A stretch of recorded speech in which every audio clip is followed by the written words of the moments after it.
संगती कोणाची असते, कशी असते, काय असते, पुष्कळ विचार सांगितला जातो. कोणती संगती करावी, कशाची संगती करावी, जीवानं कोणाच्या संगतीत जावं, तत्त्वज्ञानाने विकल्पाने विचार करायचा झाला तर पुष्कळ आहे. जीवाने जडाच्या संगतीत जावं का न जावं, एक. जीवानं जीवाच्या संगतीत जावं का न जावं, दोन. जीवाने इतर देवाच्या संगतीत जावं का न जावं, तीन. आणि जीवाने भगवंताच्या म्हणजे पांडुरंगाच्या संगतीत जावं का न जावं, चार. असा चार पद्धतीने विचार करता येईल. समजा जीव जडाच्या संगतीत गेला तर काय होईल, जीव जीवाच्या संगतीत गेला तर काय होईल, जीव इतर देवाच्या संगतीत गेला तर काय होईल, आणि जीव भगवंताच्या नाम पांडुरंगाच्या कृष्णाच्या संगतीत गेला तर काय होईल, असा विकल्पाने विचार करता येण्यासारखा आहे. मुळात जड म्हणजे काय, जीव म्हणजे काय, इतर देव म्हणजे काय आणि भगवंत काय, याचे जर एका एका वाक्यात अर्थ करायचे झाले, जड या शब्दाचा अर्थ आहे संसार. जीव जड नाम संसाराच्या संगतीमध्ये गेला काय पदरात पडणार आहे. नियम व्यवहारातला असा आहे, आपण ज्याच्या संगतीत जातो त्याचा परिणाम आपल्यावर होत असतो. नियम साधा व्यवहारातला आहे, आपण ज्याच्या संगतीमध्ये जातो त्याचा परिणाम आपल्यावर होत असतो. संगती संगदोष हा असं एक साधं सूत्र आपल्याला व्यवहारात वापरलेलं दिसून येतं. आपण ज्याच्या संगतीत, चांगल्याच्या संगतीत गेलो चांगलं म्हणून घेता येतं, वाईटाच्या संगतीत गेलो वाईट म्हणून वावरावं लागतं. मी ज्या परंपरेत आहे, माणकोजी बोधले महाराजांचा एक अभंग आहे, आणि आपल्याला काही पाठही असतील किंवा नसतील, पण माणकोजी बोधले महाराजांचा एक अभंग फार गोड आहे. महाराजांचा अभंग असा आहे, संता वाचून मग मोक्ष जर संतांच्या जवळ राहत असेल आणि दुःख जर दुर्जनाच्या जवळ राहत असेल तर आपण दुर्जनाच्या संगतीत गेलो की आम्हाला दुःख मिळणार आहे, आणि संतांच्या संगतीत गेलो की आम्हाला मोक्ष मिळणार आहे. याचा अर्थ आपण ज्याच्या संगतीत जातो त्याचा परिणाम आपल्यावर होत असतो. मी अनेक वेळेला गमतीने एक उदाहरण देत असतो. एखादे गुरु शिष्य जंगलातून निघाल्यानंतर ते दोघेही एका झाडाखाली बसल्याबरोबर गुरुजींना ध्यान करावं वाटलं, डोळे झाकले, भगवंताचं ध्यान करायला लागले. ते घनदाट जंगल होतं आणि त्याच्यामध्ये तो शिष्य तिथं समोर बसलेला, समोरून एक वाघ येत होता. वाघ येत असलेल्या शिष्याने पाहिल्याबरोबर त्यांनी हाका मारायला सुरुवात केली, गुरुजी वाघ येतोय.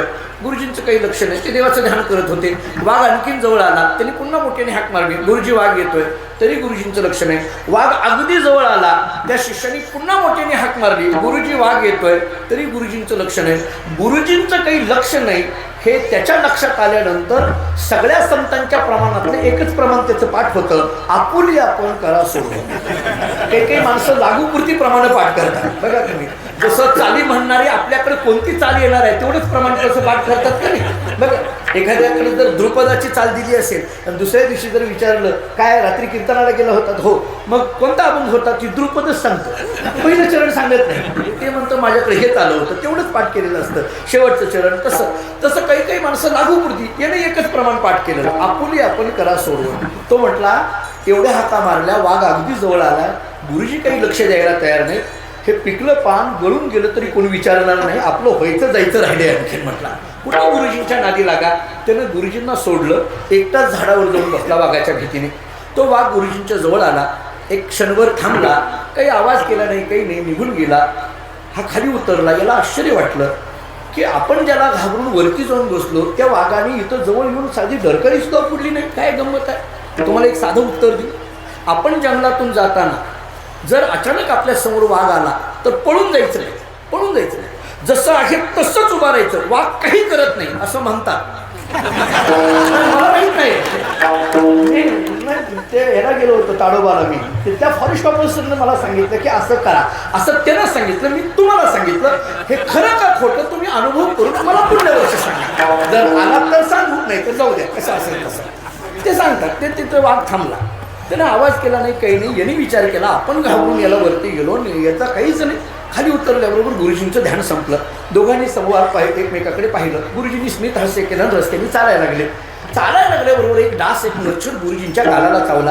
त्यांनी अशी थप्पड मारली, म्हटले अरे बापरे काय भयंकर डास आहे, केवढा जोरात चावला. त्या शिष्याने विचारलं, गुरुजी मगाशी वाघ तुमच्याजवळ आला, तुम्ही जरासुद्धा घाबरला नाही, आता साधा डास चावल्यानंतर म्हणता भयंकर आहे, जोरात चावला, असं कसं काय. गुरुजींनी सांगितलं त्याचं कारण आहे, मगाशी वाघ माझ्याजवळ आला त्यावेळेस मी देवाच्या संगतीत होतो, घाबरायचा विषय नाही. आता डास चावला त्यावेळेस मी तुझ्या संगतीत आहे म्हणून जोरात चावला.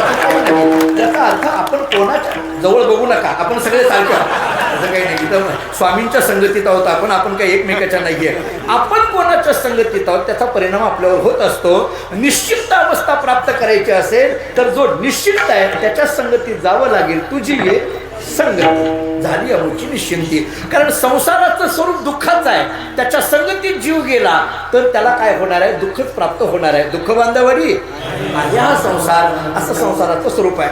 बरं, मग जीवानं जडाच्या संगतीत न जाता जीवानं जीवाच्या संगतीत गेलं तर काय होईल? आता ऐका, एक तत्वज्ञानाचं उत्तर देऊन जातो. जो जीव संगतीमध्ये जाण्याकरता निघाला तो जीव अपूर्णच आहे, आणि जो जीव ज्या जीवाच्या संगतीमध्ये जाण्याकरता निघाला तो जीवही अपूर्ण आहे. म्हणजे अपूर्णाच्या संगतीत गेलं तर अपूर्णताच येणार आहे ना. म्हणजे हाही अपूर्ण तोही अपूर्ण, पूर्णता कुठे येणार आहे? म्हणून जीवानं जीवाकडे गेलं तर अपूर्णता आहे. किती गोष्टी झाल्या? दोन. जीवानं जडाकडे गेलं तर दुःखरूपता आहे, जीवानं जीवाच्या संगतीत गेलं तर अपूर्णता आहे. आता तिसरा मुद्दा घ्या, जाऊ द्या हो, इतर देवाच्या संगतीत गेलं तर चालत नाही का? आता तुकोबाराय फार गोड बोलतात इतर देवाबद्दल. तुकोबारांची एकच भाषा आहे, सेंदरी हिंदरी दैवते. सरळ प्रमाण देतो, सेंदरी हिंदरी दैवते कोणती पूजी भूते खेते. जरा पुढचं फार महत्वाचं आहे बघा. आपुल्या पोटाची रडते, हे किती वैशिष्ट्य आहे बघा. आपुल्या पोटाची रडते मागती सीते अवधान, हे जरा थोडं बाजूला ठेवा. पण आपुल्या पोटाची रडते, तुकाराम महाराज म्हणतात, ही दैवत इतर दैवत, हे महाराजांचे शब्द आहेत बरं. आपुल्या पोटाची रडते, थोडक्यात आपल्या करता जर ते रडत असतील, मला हे पाहिजे मला हे पाहिजे असं रडत असतील, तर आपण त्यांच्याकडे जाऊन काय पूर्णता येणार आहे? त्यांचंच पोट नीट भरलेलं नाही ना, आपलं कसं पोट भरायचं? हे महाराजांचे शब्द आहेत, मी माझ्या पदार्थ बोलत नाही. आपुल्या पोटाची रडते, याला तत्वज्ञानाचा शब्द द्यायचा झाला तर ते स्वतःच अतृप्त आहेत. मग आम्हाला कशी तृप्त करतील? म्हणून जीव जडाकडे गेला दुःखरूपता, जीव जीवाच्या संगतीत गेला अपूर्णता, जीव इतर देवाच्या संगतीत गेला अतृप्ती. मग जीवाला जर पूर्ण व्हायचं असेल तर परिपूर्णाच्या संगतीत जावं लागेल, आणि परिपूर्ण या जगामध्ये केवळ आणि केवळ परमात्मा आहे. म्हणून तो गोपाळ म्हणतो, आम्ही जो पूर्णत्वाला पोहोचलो याचं कारण तुझी ये संगती. विढाला झाली आमची निश्चिंती, तुझ्या संगतीमध्ये आम्ही निश्चिंत झालो. हे निश्चिंत होणं म्हणजे नेमकं काय? निश्चिंत या शब्दाचा अर्थ काय? चिंतारहित होणं, असा सरळ अर्थ झाला. चिंतारहित होणं या शब्दाचा अर्थ आहे इच्छारहित होणं.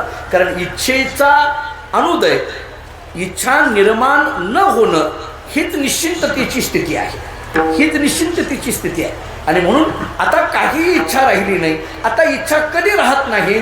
तर परमतत्वाच्या प्राप्तीमध्ये कसलीही इच्छा राहत नाही. थोडक्यात निश्चिंत अवस्था येणं याचा अर्थ आहे परमतत्वाचा साक्षात्कार होणं.